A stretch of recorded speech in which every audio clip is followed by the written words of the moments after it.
Matapos talunin ni bagong WBC at WBO Bantamweight Champion Nonito Donaire si Fernando Montiel noong isang buwan, muli namang sasabak si Donaire sa ring sa Mayo. Nakatakdang makaharap ni Donaire ang Pride of Panama na si Anselmo Chemito Moreno. Ayon mismo sa promoter ni Donaire na si Bob Arum, maaring sa Oakland Coliseum daw sa California gaganapin ang laban sa May 28. Apektado na ng gulo sa Middle East ang presyo ng produktong petrolyo dito sa Pilipinas. Pero ang Energy Department handa raw sakaling lumala ang problema. Ikwento mo, Michelle Orosa. Inihahanda na ng Department of Energy ang kanilang contingency plan sakaling lumala ang gulo sa Middle East at magkaipitan ng supply ng langis. Kahapon lang sumirit ng hanggang 2 piso ang presyo ng produktong petrolyo at posible raw na magkaroon pa ito ng kasunod. Kasama sa tinitignan nilang solusyon ang paggamit ng coupons sa pagrarasyon ng langis sa mga motorista. Handa na rin ang ahensya na mag-take over sa operasyon ng mga oil company kung kinakailangan. We know exactly what to do when the right time happens. Nauna rito ang pagdududa ng ilang senador sa timing ng dagdag presyo. Baka raw kasi sinasamantala lang ng mga kumpanya ng langis ang gulo sa Middle East. Pero giit ni Almendras, malinis ang kanilang komputasyon sa dagdag singil. Wala po kaming tinatago sa tao. Pumunta po kayo dito, papakita ho namin yung computation. Katwiran pa ng Consumer Oil Price Watch, may reserba pa ang mga kumpanya ng langis, kaya may 1 hanggang 2 buwang palugit pa dapat bago maramdaman ang pagtaas ng presyo sa world market ngayon. Katwiran naman ni Almendras, Pag inalaw po natin yon, papayag ho ba tayo na pag bumili siya ng mataas na presyo, kahit bumagsak na ang international market, magbebenta pa rin siya doon sa mataas na presyo? Dagdag pa ni Almendras, hindi lang sa Pilipinas nararanasan ang ganitong problema. Huwag ho tayong mag-overreact naman on the context of the price. Hindi lang po tayo ang naghihirap. Sa ngayon, wala pa raw aksyon ang palasyo. Kaya ang magagawa lang ng mga oil company, sumunod sa panawagan ng DOE na unti-untiin ang oil price hike at maghanda na rin ng kanilang contingency plan. On our part, it's really preparation, di ba? It's better to be prepared well ahead of time rather than be caught, di ba, off guard.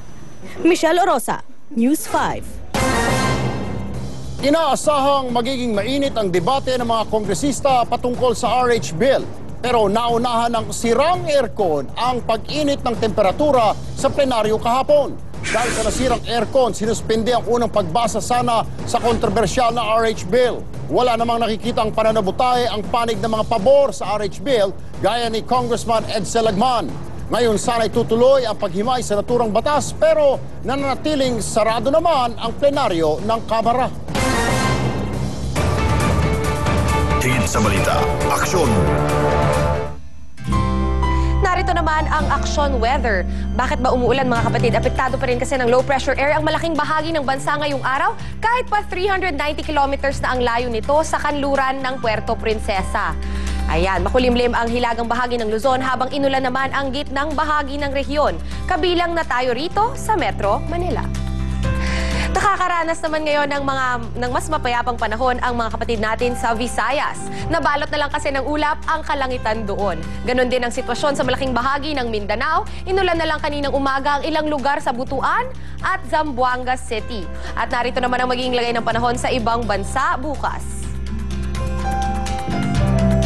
Maging smooth ang paglikas na isinasagawa sa Libya. Paganda kasi ng paganda ang panahon doon, pati sa mga bansang pinagdadalhan sa mga OFW, gaya ng Egypt at Greece. At dito naman sa Asia, hindi lang Japan ang uulanin bukas dahil pati Hong Kong, sasama na rin ang panahon. Ayan.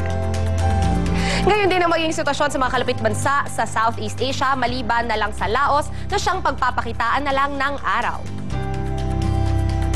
Sing-init naman ng disyerto ang magiging klima sa Middle East.